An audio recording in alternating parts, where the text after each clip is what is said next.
We have been taught that human history is a straight line, an orderly path that begins with the hoe and the mud of Mesopotamia, continues with the pyramids of Egypt, and culminates in our digital age.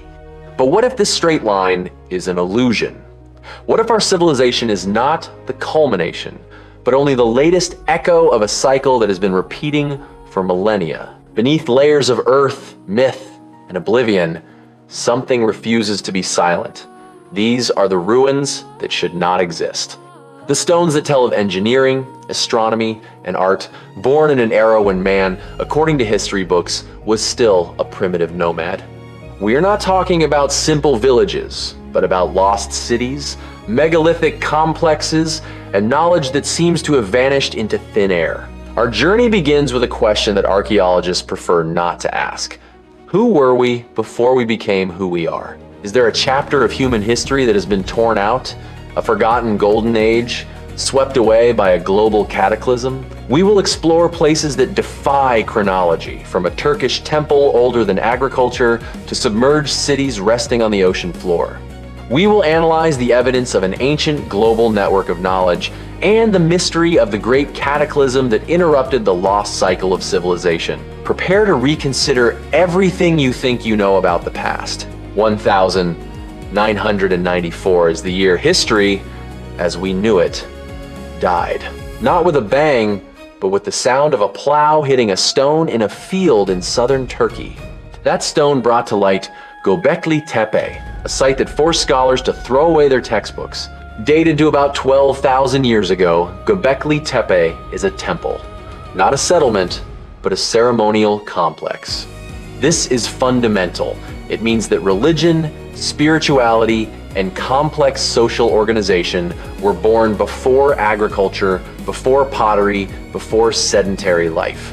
Man did not build the temple after building the village. He built the temple, and the village came after. Its T-shaped pillars, some weighing up to 20 tons, were cut, transported, and erected by people who, theoretically, had neither wheels, nor metal, nor draft animals. The carvings are not random graffiti, but a complex symbolic system that suggests a deep understanding of nature and perhaps the cosmos.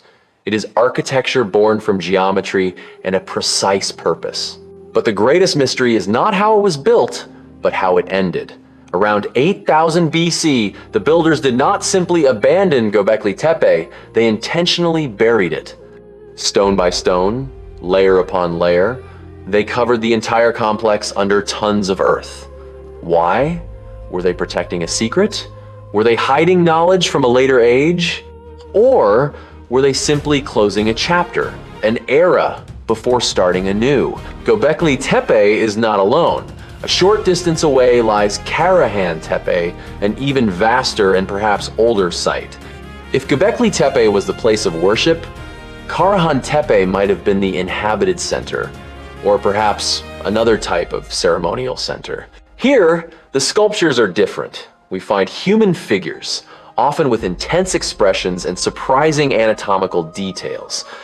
The room of phallic pillars and the human heads emerging from the rock suggest a cult of fertility or creation, perhaps linked to a cosmic narrative. Karahan Tepe and Göbekli Tepe together are not just two archaeological sites. They are irrefutable proof that 12,000 years ago, in the heart of Anatolia, there existed a culture with a spiritual, artistic, and engineering sophistication unmatched until thousands of years later.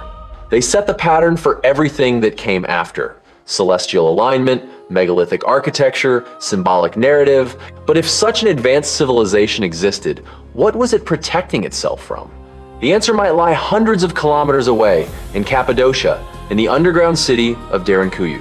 Derinkuyu is a labyrinth carved into volcanic rock, over 85 meters deep, capable of housing up to 20,000 people, with livestock, storage rooms, schools, and even chapels.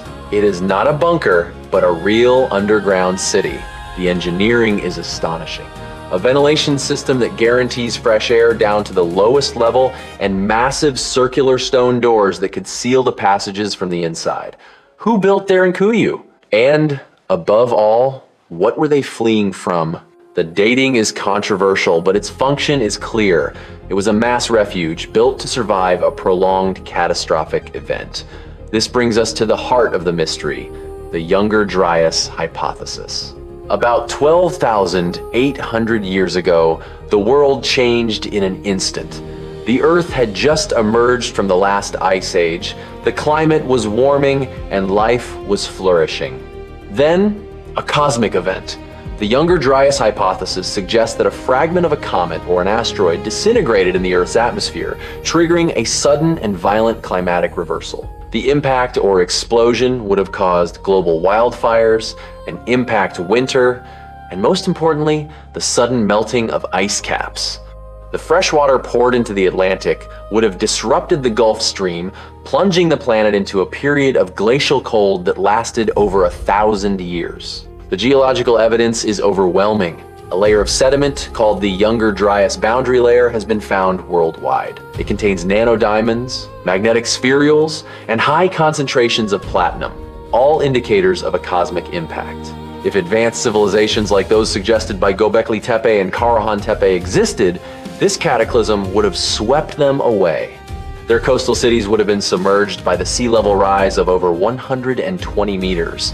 Their knowledge would have been reduced to fragments, saved by a few survivors. If the survivors carried knowledge with them, where did they rebuild it? We move to South America, on the Andean Plateau, to Puma, Punku. This site, part of the Tiwanaku complex in Bolivia, is an engineering enigma. The blocks of diorite and sandstone, some weighing over 100 tons, are cut with a precision that defies the technology of the era, around 500 AD. We find H-cuts and perfect interlocking joints made with millimeter tolerance as if they had been mass-produced. Archaeologists attribute the site to the Tiwanaku culture, but the local Aymara legend is more eloquent. We did not build them. They were here before the sun. Puma Punku does not look like the beginning of a civilization, but the reconstruction of lost knowledge.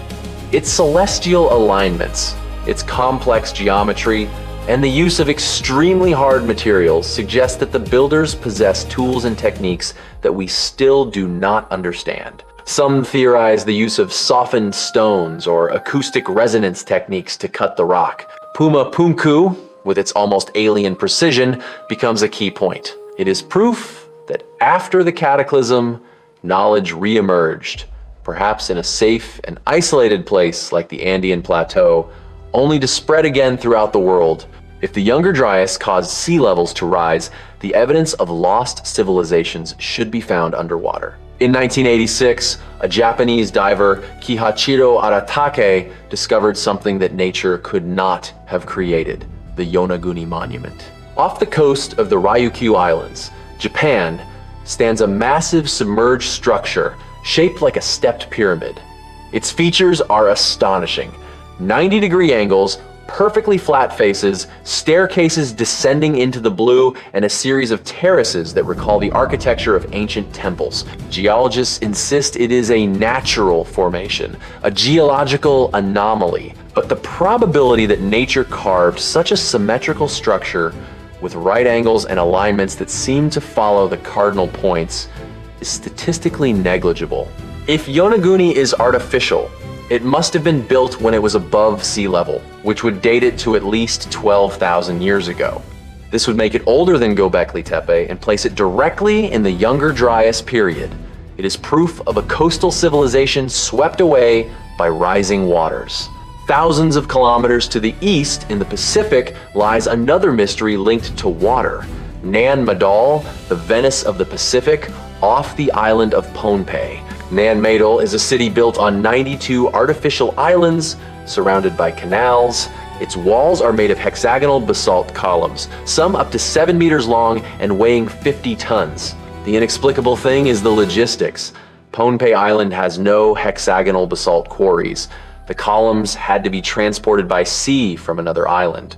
How did the ancient inhabitants manage to cut, transport, and stack these columns with such astonishing precision without cranes or modern technology? Local legends do not offer scientific answers, but suggest forgotten knowledge.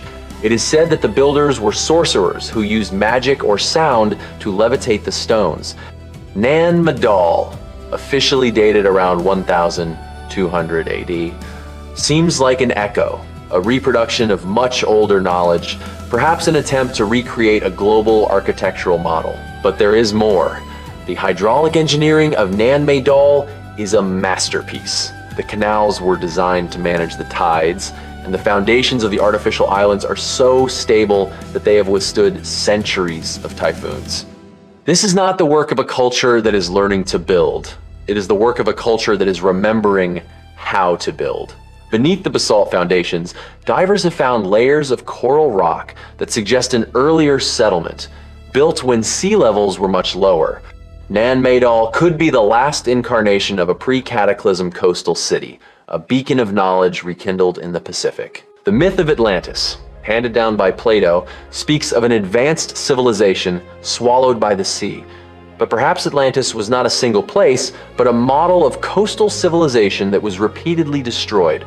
In Spain, legends speak of Tartessos, a kingdom rich in metals beyond the Pillars of Hercules, which suddenly disappeared. Recent discoveries in the Doñana region in Andalusia have revealed geometric structures buried under the marshes, suggesting a city swallowed by a flood.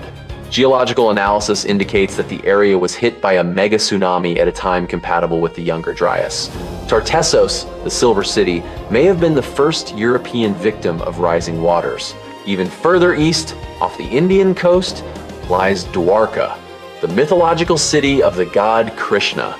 The submerged ruins, discovered 40 meters deep, show walls, roads, and structures that, according to carbon dating, could date back over 9,000 years.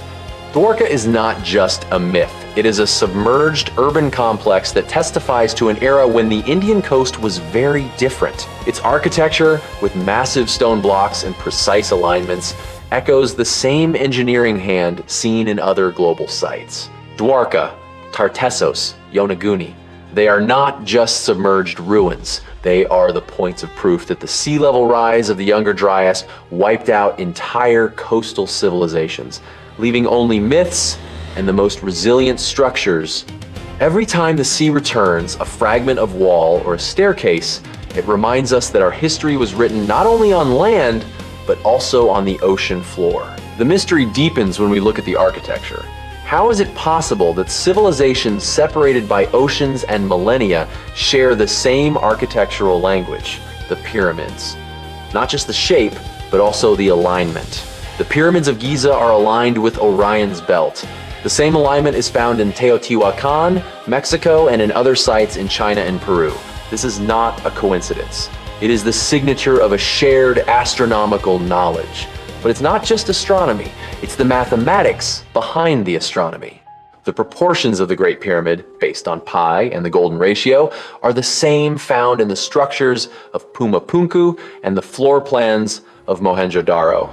From the golden ratio used in the Parthenon, to the complex geometry of Puma Punku, to the layout of the temples of Angkor Wat, there is a mathematical common thread, a deep understanding of geometry, resonance, and proportions that seems to have been handed down or rediscovered in every corner of the globe. This is not knowledge that develops by chance.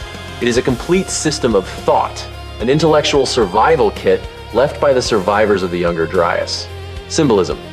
The concept of the feathered serpent, Quetzalcoatl, Viracocha, bringing civilization, the myth of the Great Flood, the figure of the fishman Owane in Sumeria, Dagon in Philistia. These narratives of gods descending from the sky or masters arriving from the sea are universal. Are they perhaps the distorted memories of the Younger Dryas survivors who brought their knowledge to distant lands? These masters were not deities, but bearers of knowledge, engineers, and astronomers who helped post-cataclysm cultures rebuild the foundations of civilization. Take the Olmecs in Mexico. They are considered the mother culture of Mesoamerica, but their origin is unknown. Their colossal heads, carved in basalt, show facial features that some scholars have associated with African populations. Their sudden appearance, with already mature art and engineering, suggests an external influence, or more likely, a migration of knowledge. The Olmecs are not a beginning, they are a legacy. They developed the concept of zero, a complex calendar, and a deep understanding of magnetism. Their sudden appearance and subsequent disappearance around 400 BC follow the same pattern: an explosion of knowledge followed by silence. Similarly, the Indus Valley Civilization, Mohenjo-Daro Harappa, was a model of urban planning with sewage systems and public baths that would not be equaled in Europe until Roman times. Their cities were built on a perfect grid with standardized brick sizes. This uniformity and the obsession with hygiene and order suggest a society that inherited an advanced urban planning model. But what makes it unique is what was missing. There is no evidence of large temples, kings, or war. It was a society guided by order and discipline, not by conquest. And then, around 1900 BC, it vanished. Not by invasion, but by a slow, mysterious decline. The hypothesis of extreme climate change or an epidemic suggests that despite their sophistication, they were not immune to the forces of nature. Both of these civilizations, the Olmecs and the Indus Valley, seem to be attempts to rebuild an older model of civilization, a model that valued knowledge, order, and harmony.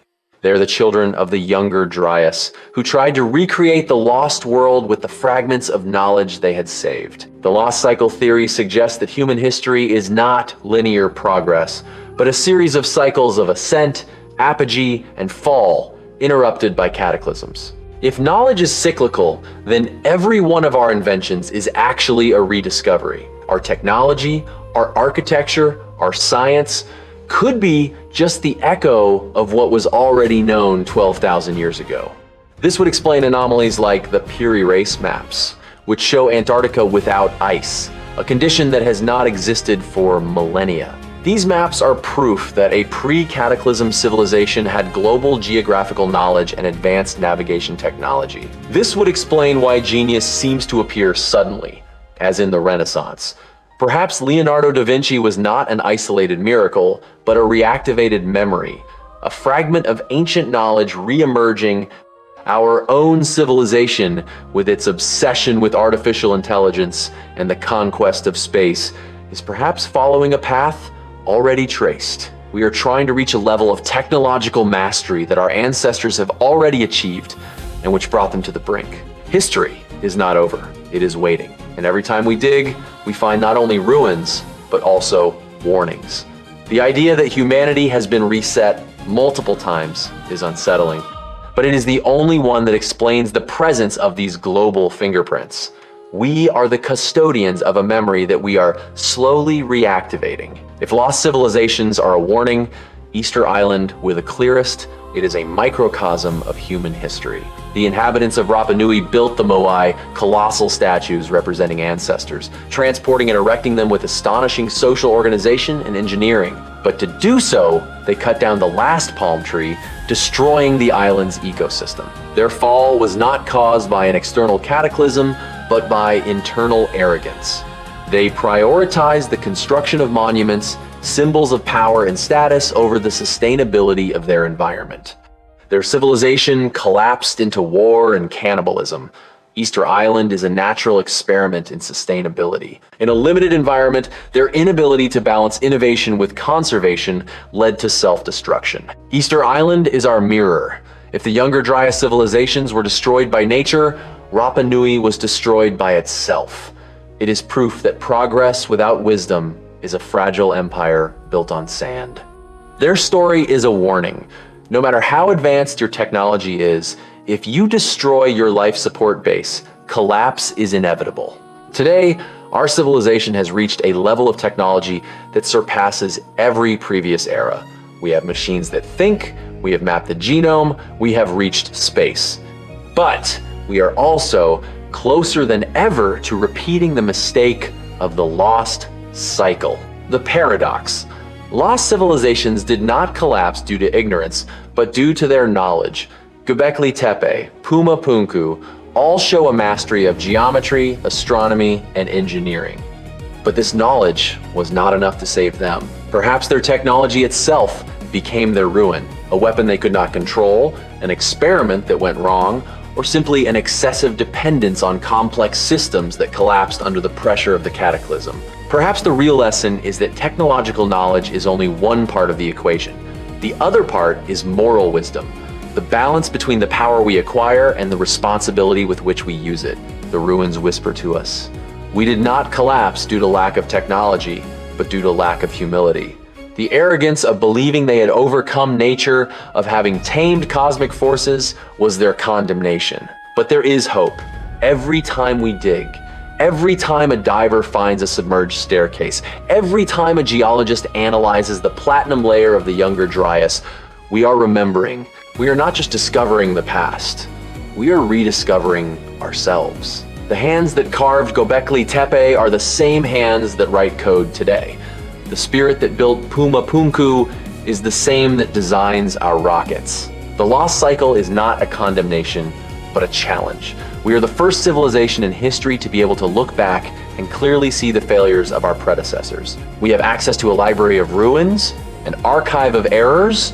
We can choose to become another chapter in the cycle, another civilization swept away by arrogance or cataclysm, or we can be the first civilization to break the cycle. To do this, we must stop admiring the ruins and start listening to them. We must merge our technological knowledge with the moral wisdom that our ancestors lost. We must learn that the true measure of progress is not the speed with which we build, but the care with which we preserve. The ruins are not the only proof of a lost civilization. Sometimes, knowledge is hidden in documents that should not exist.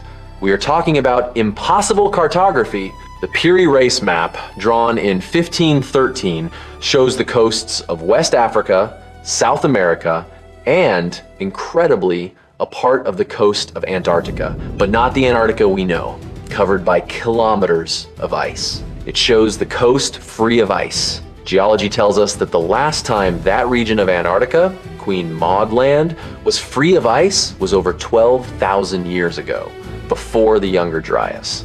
How could an Ottoman admiral of the 16th century possess such precise geographical knowledge? Piri Reis himself claimed to have based his map on much older sources, dating back to the time of Alexander the Great. These maps, in turn, may have been copies of even older documents, surviving the cataclysm. They are the fingerprints of a global civilization that had mapped the world when it was a very different place. The precision of these maps suggests not only geographical knowledge, but also the use of spherical trigonometry and extremely advanced celestial navigation, technologies that our civilization had to rediscover only centuries later. Another mystery is language. The Indus Valley script remains undeciphered, the Olmec glyphs are only partially understood, the Rongorongo script of Easter Island is an enigma. Is it possible that these scripts are fragments of a global mother tongue? A system of communication and symbolism that fragmented after the cataclysm? Their complexity suggests a deep abstraction, not the first attempts at writing, but the remains of a mature system. The fact that the Indus Valley symbols have not been deciphered suggests that their system of thought was so alien to our post-cataclysmic logic as to make it inaccessible. Archaeology is not just the search for stones, but the search for memory. The impossible maps and lost languages are proof that the knowledge of this lost civilization was not completely destroyed, but was preserved cryptically, waiting for our civilization to be ready to decipher it. Every symbol, every alignment, every stone block cut with precision is a time capsule left by a civilization that knew it would fall, but hoped to be remembered. This brings us back to the fundamental question. If knowledge is cyclical, and if history repeats itself, what will be our role in the next cycle? Will we be the builders who fall, or the custodians who pass it on? The answer is written in how we treat the fragments of knowledge that have been left to us. History is not a closed book. It is a wave that breaks and recedes, leaving behind shells and fragments of glass. We have traveled through Anatolia, where civilization was born before time. We have crossed the ocean to the Andes, where knowledge was rebuilt with impossible precision. We have looked beneath the waves, where entire cities rest in silence. Göbekli Tepe asks us, what is the true purpose of civilization? Is it survival or spirituality? Puma Punku asks us, what is the limit of our engineering, and what have we forgotten? Yonaguni asks us, What will happen when the sea returns to claim what is its? And Easter Island asks us, are we capable of saving ourselves from ourselves? The past is not gone. It is waiting for us to be ready to hear its story. The story of lost civilizations is not a mystery to be solved, but a mirror in which to look at ourselves. It shows us that humanity is resilient, curious, and eternal. But it also shows us that we are fragile, arrogant, and cyclical. Our era is a moment of choice. We have the opportunity to learn from the ruins, to merge our technology with humility, and to build a civilization that is not destined to become another chapter in the lost cycle. Perhaps this time we can remember fast enough to save what we have built. Perhaps this time we can become the civilization that never fell. The answer is not in the stones, but in us. And the time to decide is running out. The story does not repeat itself. It is us who do not learn.